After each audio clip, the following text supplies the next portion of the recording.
Gracias. Bueno, pues yo voy a contar precisamente eso, qué ocurre con las chicas, con los chicos, qué ocurre en las familias. Voy a hacerlo de la manera más suave que me sea posible, pero no voy a ahorrar detalles que permitan a las personas asistentes hacerse una idea de lo que representan las políticas identitarias actuales.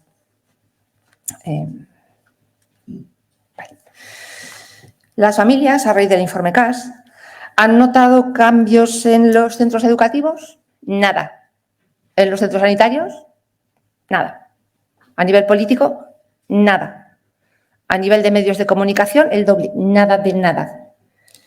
El único cambio que estaba empezando a producirse fue la modificación de las leyes de la Comunidad de Madrid, recurrida por el Defensor del Pueblo y el Gobierno ante el Tribunal Constitucional, quedando suspendida esa modificación de esa manera. Y ahora el Partido Popular ha presentado en la Asamblea de Madrid una nueva versión de los artículos que nos preocupa, porque vuelve a situarse en una posición que no garantiza la salud de los menores. En ella, elimina la posibilidad de un diagnóstico diferencial y solo se valora la necesidad de realizar un informe en caso de que exista una enfermedad previa. Claro, esto se está produciendo en un contexto que encaja perfectamente con el que ha descrito Maricruz. Y es que el 86% de los casos de Amanda, en línea con lo que está sucediendo con otros países del mundo, son chicas.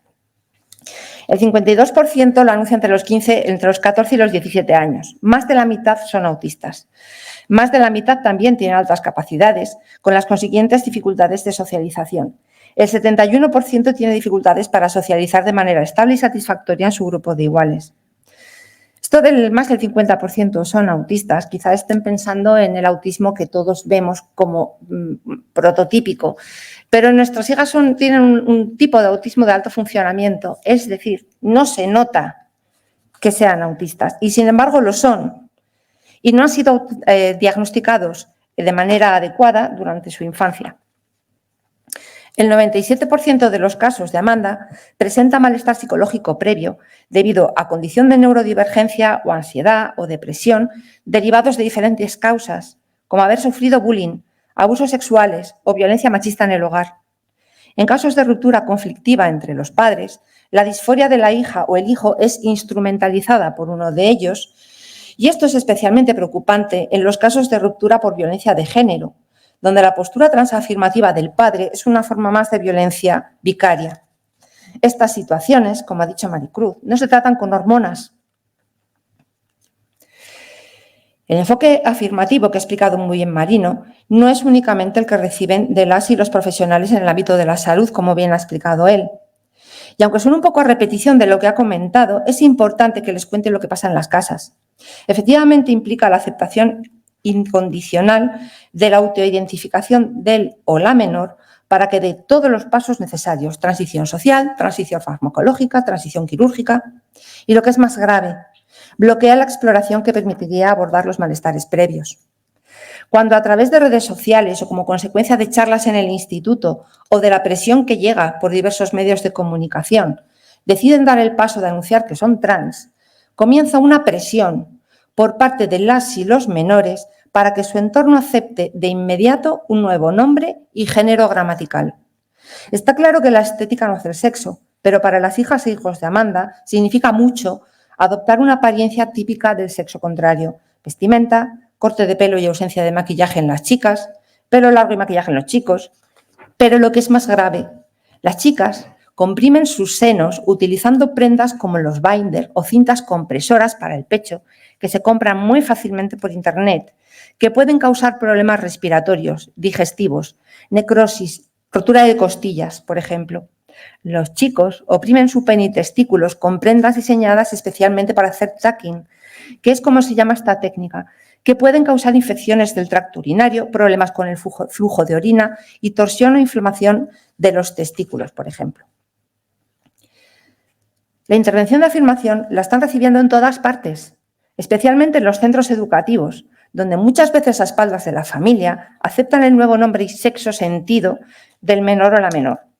Y el problema es que la aceptación de la transición social tiene consecuencias sobre las y los menores más allá incluso de los problemas físicos del fajado de senos o del tucking, puesto que distorsiona su percepción de la realidad.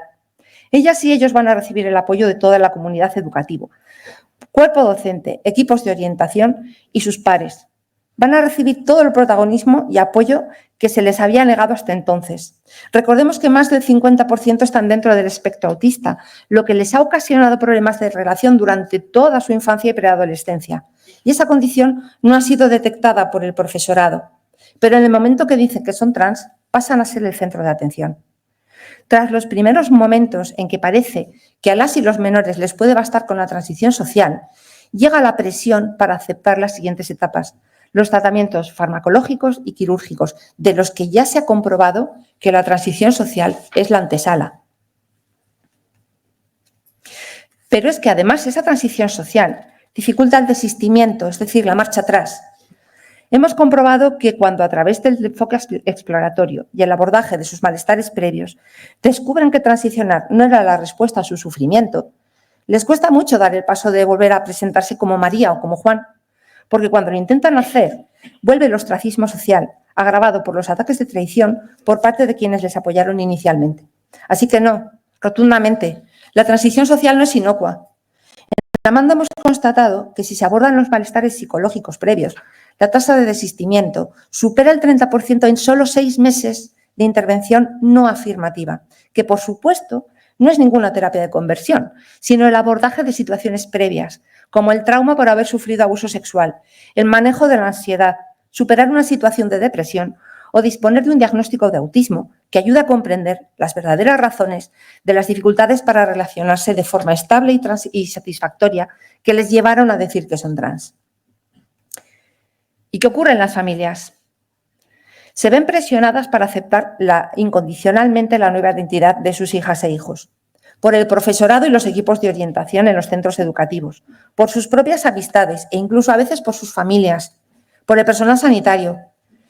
Es importante recordar que los adultos tenemos la responsabilidad de velar por el bienestar de las y los menores de edad. La ley estatal obliga a aceptar el nombre y sexo registral una vez que se ha modificado este en el registro civil.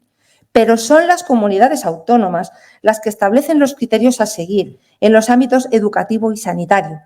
En este sentido, el personal docente debe revisar la ley de su comunidad autónoma antes de dar por sentado que debe aceptar el nombre que le comunica él o la menor y asegurarse de que tiene el permiso de madre y padre para hacerlo.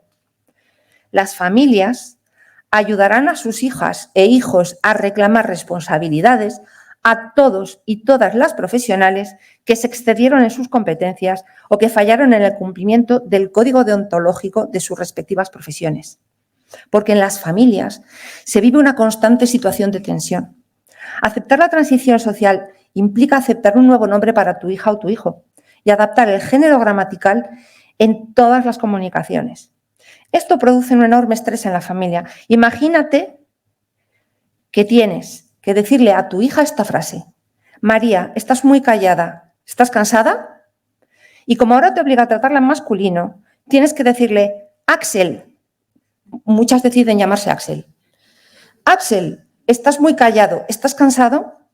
Puede parecerte un juego, pero te aseguro que produce una gran desazón en las familias. Las relaciones intrafamiliares se deterioran.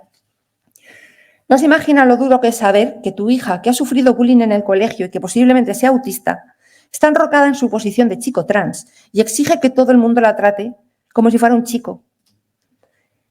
Insomnio, falta de apetito, desgana, dejar de lado tus aficiones, sentimiento de culpa, angustia permanente. En definitiva, los padres, pero sobre todo las madres, presentan cuadros compatibles con depresión en distintos grados. Y esta situación no resulta nada fácil de sobrellevar cuando ves que pasa el tiempo y no se te ofrece ninguna otra solución aparte de la transición. Maricruz ya ha hablado de los tratamientos hormonales, pero queremos anotar la angustia que se vive en las familias ante la medicación de sus hijas e hijos sin ninguna evidencia científica. La falta de estudios a largo plazo sobre las consecuencias en la salud de estos tratamientos convierte a nuestras hijas e hijos en cobayas humanas. El relato de las familias se repite de forma pertinaz. Tras una breve consulta en psicología, sin ningún tipo de exploración psicológica, se produce la derivación inmediata a la consulta de endocrinología. Una vez allí, la prescripción de hormonas de sexo cruzada es inmediata, sin analíticas previas, sin seguimiento regular del impacto sobre su salud física o psicológica. ¿Cómo aceptar que tu hija de 14 años esté pasando los mismos síntomas de menopausia que atraviesas tú cuando sabes que ha sufrido una situación traumática que nadie ha querido abordar? ¿Cómo escuchar la voz de tu hija y no reconocerla? ¿Cómo ver que se está quedando calva y que no habrá vuelta atrás? Y vuelvo a decirlo, las familias ayudarán a sus hijas e hijos a reclamar responsabilidades a todos los profesionales que se excedieron en sus competencias o que fallaron en el cumplimiento del código deontológico de sus respectivas profesiones. Si la perspectiva de la hormonación produce angustia, imagínense cómo se vive la perspectiva de una mastectomía, una chica sana de 19 años, la extirpación de útero, ovarios y pene y testículos en el caso de los chicos. Una chica puede dejar de tomar hormonas y arrastrar de por vida una voz grave, la calvicie o el vello que tendrá que quitar con láser si quiere volver a verse como una mujer. Pero nadie le puede devolver sus pechos o su útero. A un chico nadie le puede devolver su pene y sus testículos.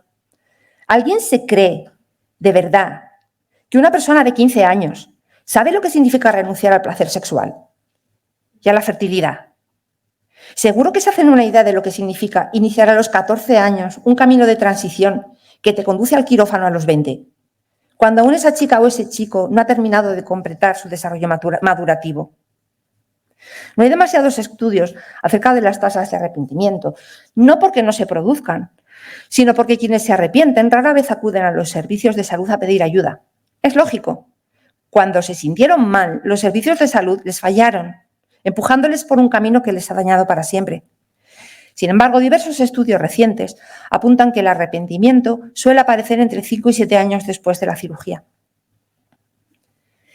En España, seguro que conocen el caso de Susana Domínguez, la chica gallega que fue hormonada, mastectomizada, histerectomizada y que a los 21 años descubrió que en realidad su sufrimiento procedía de su condición de autista, no diagnosticada hasta que tras someterse a todos esos tratamientos comprendió que no se habían resuelto sus problemas y decidió indagar otras causas por su cuenta. Susana presentó una reclamación al Servicio Gallego de Salud, que fue desestimada y en este momento se encuentra preparando una demanda judicial. Y voy a aprovechar para hablarles de Mónica. No es un nombre real porque queremos proteger su intimidad. Mónica tuvo, mejor que os lo cuente ella. Hago una advertencia, es que Mónica únicamente autoriza que se comparta este audio aquí en vivo. No autoriza a la prensa su reproducción ni total ni parcial, ni del audio, ni por escrito, ni de ninguna otra forma.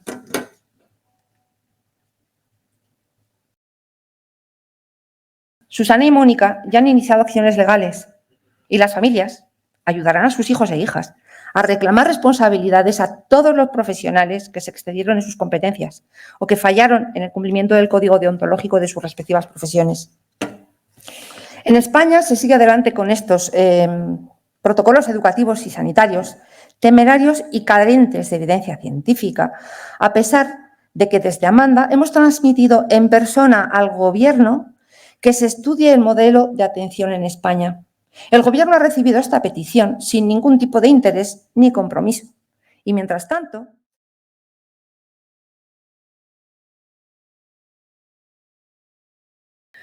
y bueno, retomo desde donde lo dejé, y es que países de nuestro entorno rompen con el enfoque afirmativo y adoptan la terapia exploratoria. No está en la diapositiva, pero tampoco es muy importante. Para detectar y abordar malestares psicológicos previos, trastornos mentales o condiciones de neurodivergencia que estén alterando la percepción de la afirmación de la joven o el joven, ya que hay datos que prueban, como ha dicho ya Marino, que los casos de disforia de género se superan en alrededor de un 77% de los casos sin necesidad de tratamiento hormonal cuando se supera la adolescencia. Además, se ha restringido el empleo de bloqueadores de pubertad a entornos de investigación por los potenciales daños que ocasionan y se reconoce que la transición social no es inocua y se desaconseja. Estamos hablando de países poco sospechosos de transfobia, como Suecia, Finlandia, Francia, Reino Unido o Noruega. Recientemente, Holanda que es el país de referencia en el desarrollo de la terapia de afirmación de género, ha anunciado una revisión de sus protocolos, puesto que se ha descubierto que esta terapia se basó en estudios engañosos, deficientes e interesados. Solo por poner un ejemplo, el Instituto Karolinska en Suecia puso fin al tratamiento con bloqueadores puberales, tras comprobar los daños físicos que este tratamiento provocaba en las y los menores. En Amanda tenemos un caso de una niña de 13 años que fue tratada con bloqueadores. En una prueba solicitada por la madre se comprobó que la niña tenía una grave osteoporosis. Por último, solo me queda insistir en que pedir prudencia no es transfobia y ofrecer a cualquier familia que se vea identificada que contacte con Amanda para ver si podemos entre todos seguir cambiando las normas. Y por favor, cuando vean a una adolescente trans por la calle, en el portal de su casa, en el metro, no la miren con desprecio, no se rían de ella porque se presenta como Axel o como Kyle o como... Por favor, es una víctima de esta ideología, una niña que sufre y que solo quiere dejar de sufrir, pero que la sociedad le está fallando. Muchas gracias.